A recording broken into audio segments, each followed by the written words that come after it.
भगवान पापियों का उद्धार कैसे करते हैं। दर्शक बंधुओं, इस बात में कोई संदेह नहीं है कि इस धरती पर अधिकांश पापी ही रहते हैं। मनुष्य योनि वो योनि है जो जीव के समस्त पाप क्षीण होने पर प्राप्त होती है। मनुष्य के अतिरिक्त समस्त योनियां पापों का ही भार ढोती रहती है, जो उन्होंने कभी मनुष्य बनकर के पाप किए होंगे। एक बार मनुष्य शरीर में आकर के जो व्यक्ति पाप करता है वो करोड़ों जन्मों के लिए निम्न योनियों में चला जाता है। सैकड़ों जन्म उसे मक्खी मच्छर के रूप में लेने पड़ते हैं। सैकड़ों बार वो कुत्ता बिल्ली बनता है। सैकड़ों बार वो पशु पक्षी बनता है। जब वो अपने पापों को भोग लेता है तब उसे फिर से मनुष्य बनाया जाता है। और मनुष्य जन्म में आकर के यदि उसने फिर से पाप किए तो उसे फिर से उन योनियों में धकेल दिया जाता है जिन्हें वो पहले भोग करके आया था। इसी तरह काल चक्र चलता रहता है, जीना और मरना, जीना मरना, जीना मरना। अब सवाल यह है कि जीव इन पापों से निकलता कैसे है, भगवान उसे किस तरह इन काल चक्र से निकालते हैं। तो दर्शक बंधुओं, जानने के लिए बने रहिए हमारी इस वीडियो में, वीडियो की समाप्ति तक। मित्रों, आज मैं आपको भगवान के नाम की शक्ति के बारे में बताने जा रहा हूँ। यदि आप इस विज्ञान को समझ गए तो कभी भी नरक का मुंह नहीं देखोगे। दर्शकों, एक बार नारद मुनि के मन में एक विचार आया कि भगवान हर समय तो शेष की सैया पर लेटे रहते हैं, तो वे अपने भक्तों का उद्धार कैसे करते हैं, वे अपने नाम से किस तरह जीवों को तारते हैं। यही सवाल लेकर के वे भगवान विष्णु के पास गए और उनसे पूछा कि हे प्रभु, आपके नाम की महिमा के बारे में मैं जानना चाहता हूँ कि आपका नाम पापियों को किस तरह मोक्ष प्रदान करता है। नारद की बातें सुनकर के भगवान ने कहा कि हे देव ऋषि नारद, यदि तुम मेरे नाम की महिमा जानना चाहते हो और धरती लोक पर जाओ और किसी रेंगने वाले कीड़े के कान में जाकर के मेरे नाम का उच्चारण कर देना और मेरा नाम सुनते ही उसका उद्धार हो जाएगा। नारद ने क्या किया, भगवान के कहने पर वे पृथ्वी लोक पर आए। उन्होंने देखा कि एक छोटा सा कीड़ा जमीन पर रेंगता हुआ तेजी से आगे की ओर बढ़ता जा रहा है। नारद मुनि ने तुरंत उस कीड़े के कान में नारायण नारायण का जाप किया और उसे खड़े होकर देखने लगे कि देखते हैं इसका उद्धार कैसे होता है। उसी क्षण एक अजीब सी घटना घटती है। सामने से एक बैलगाड़ी चली आ रही थी। वो कीड़ा रेंगता हुआ उस बैलगाड़ी के नीचे पहिए के नीचे जा पहुंचा। पहिए के भारी वेग के कारण कीड़े की मृत्यु हो गई। यह सब देख करके नारद जी को बड़ा ही बुरा लगा। सोचने लगे कि भगवान तो कह रहे थे कि उसका उद्धार हो जाएगा, परंतु वो तो उल्टा मर गया। नारद मुनि भागते भागते वापस भगवान के पास लौटकर गए और उनको घटना का सारा हाल बताया। कहने लगे कि हे भगवान, वो कीड़ा तो आपका नाम सुनते ही एक गाड़ी के पहिए के नीचे आकर के मर गया, उसका उद्धार तो हुआ नहीं। नारद की बात सुनकर के भगवान कुछ मुस्कुराए और बोले, यह बात तुम्हारे समझ में अभी नहीं आएगी। तुम एक बार पुनः पृथ्वी लोक पर जाओ और वहां पर एक कटीले पेड़ के फूल के ऊपर तुम्हें एक तितली बैठी हुई मिलेगी। तुम मेरा ये नाम उस तितली को सुना देना, उसका तुरंत ही उद्धार हो जाएगा।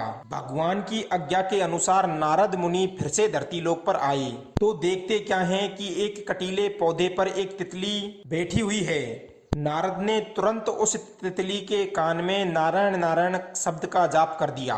थोड़ी ही देर में क्या देखते हैं कि एक मांस भक्षी चिड़िया आई और उस तितली को झपट करके ले गई। नारद मुनि की आंखों के सामने ही वो चिड़िया उस तितली को निगल गई। यह देख करके नारद जी को बड़ा ही दुख हुआ। दुखी मन से नारद मुनि भगवान के पास आए और सारी घटना भगवान को बता दी कि भगवान, आपका दिव्य नाम सुनकर के तितली तो मर गई, उसे एक चिड़िया निगल गई, उसका उद्धार तो हुआ ही नहीं। दर्शक बंधुओं, नारद मुनि की बातें सुनकर के भगवान फिर से मुस्कुराए और बोले, घबराओ नहीं, एक बार फिर से धरती लोक पर जाओ। और एक नदी के किनारे एक हिरनी ने अपने बच्चे को जन्म दिया है। वो मृग शावक अभी छोटा है। तुम उस मृगी के बच्चे को मेरा नाम सुना देना, उसका भी तुरंत उद्धार हो जाएगा। नारद मुनि फिर से मृत्यु लोक में पधारे और देखते क्या हैं, एक नदी के तट पर मृगी अपने बच्चे के साथ खेल रही थी। नारद ने उस बच्चे के पास में जाकर के नारायण नारायण का उद्घोष किया। उसके बाद थोड़ी दूर जाकर के खड़े होकर देखने लगे कि देखते हैं इस मृग शावक का उद्धार कैसे होगा। तभी क्या होता है कि वो हिरनी का बच्चा नदी के तट पर पानी पीने के लिए जा पहुंचा। नदी के अंदर एक बड़ा ही खूंखार मगरमच्छ मुंह फैलाए हुए बाहर की ओर निकला और उस मृग शावक को निगल गया। यह देख करके महर्षि नारद को बड़ा ही दुख पहुंचा। वे निराश होकर के वापस भगवान के पास लौट गए और उन्होंने सारी बात बताई कि हे भगवान, आखिर आपकी लीला का रहस्य मुझे समझ में नहीं आ रहा है कि आखिर आपका नाम सुनाने के बाद जीव की इस तरीके से मृत्यु क्यों हो जाती है। नारद जी की ये बातें सुनकर के भगवान फिर मुस्कुराए और बोले, हे देव ऋषि, यदि इस रहस्य को आपको समझना है तो एक बार फिर से तुम पृथ्वी तल पर जाओ और एक गाय अपने छोटे से बछड़े के साथ जंगल में चर रही है। तुम मेरा नाम उस बछड़े को सुना देना तो उसका उद्धार हो जाएगा। भगवान की आज्ञा के अनुसार नारद जी फिर चले। मना तो कर नहीं सकते थे क्योंकि भगवान का आदेश था। कुछ ही देर के बाद वे उस स्थान पर पहुंच गए जहां पर एक गाय अपने बछड़े को दूध पिला रही थी। बछड़ा बड़े ही उल्लास के साथ अपनी माँ से चिपटा हुआ दूध पान कर रहा था। उसी क्षण देव ऋषि नारद चुपके से उस बछड़े के पास जाते हैं और जाकर के उसके कान में नारायण नारायण शब्द का उच्चारण कर देते हैं। भगवान का नाम सुनाने के बाद में वे कुछ दूर जाकर के एक वृक्ष की ओट में जाकर खड़े हो गए। थोड़ी देर बाद वे क्या देखते हैं कि वहां पर एक शेर आया और उस बछड़े को वहां से उठा करके ले गया। नारद जी की आंखों के सामने ही वो सिंह उस बछड़े को खा गया। वो चाह करके भी उसे बचा नहीं सके। इस दृश्य ने नारद जी को अंदर से झकझोर करके रख दिया था। वे अपने चेहरे को लटकाए हुए भगवान के पास लौट आए और रोष पूर्वक कहने लगे, हे भगवान, मुझे नहीं देखनी तुम्हारे नाम की यह शक्ति, और मैं जिसे भी तुम्हारा नाम सुनाता हूँ उसकी तुरंत ही मृत्यु हो जाती है। आज तो मैं उस दृश्य को देख ही नहीं पाया। बेचारे उसे नवजात बछड़े को अपनी उसकी माँ से छीनकर सिंह उसे मार करके खा गया। क्या इसी तरह उद्धार होता है? यदि उद्धार ऐसे होता है तो मैं अब किसी का भी उद्धार नहीं कराऊंगा। मुझसे यह जीव हिंसा नहीं देखी जाएगी। नारद को अत्यधिक व्याकुल देख करके भगवान ने उसे धीरज बंधवाया और कहा कि हे महामुनि, तुम एक बार और मेरे कहने से पृथ्वी पर और चले जाओ और इस बार किसी पशु पक्षी कीड़े मकोड़े को मेरा नाम मत बताना, बल्कि एक मनुष्य को मेरा नाम सुनाकर उसका प्रभाव देखना।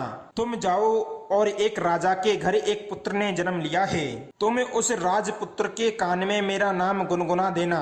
दर्शक बंधुओं, भगवान की बातें सुनकर के नारद मुनि कहने लगे, प्रभु मुझे क्षमा करना, ये काम मैं अब नहीं कर पाऊंगा। मेरे नाम सुनाने से यदि राजपुत्र मर गया तो सारा दोष मेरे ऊपर आ जाएगा। लोग मुझे ही उस बालक का हत्यारा समझेंगे।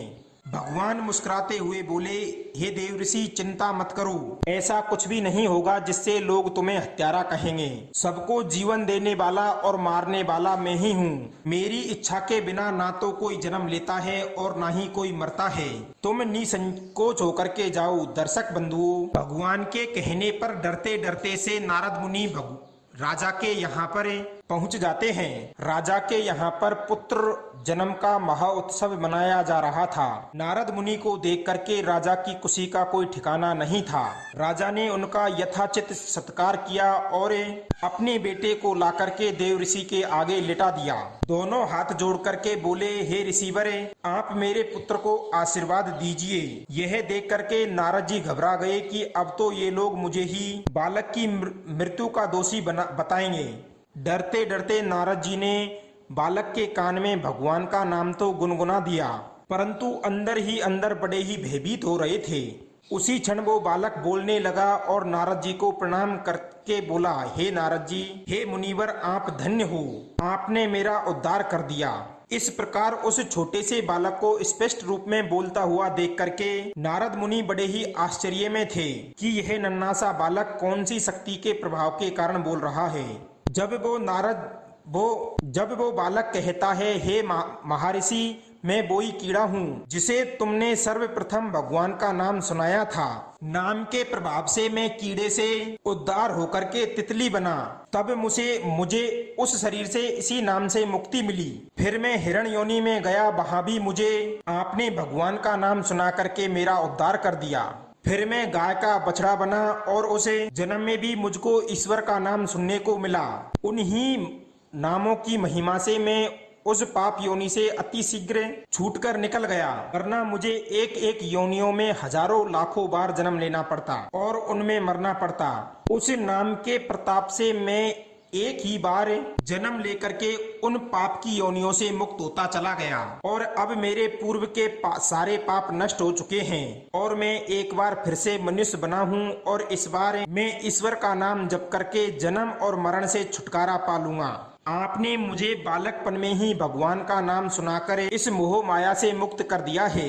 यदि आप ऐसा ना करते तो मैं फिर संसार में भटक कर पाप कर्मों में लिप्त हो जाता और परिणाम स्वरूप मुझे फिर से वही कीट पतंगों की योनियों में हजारों लाखों बार जन्म लेना और मरना पड़ता।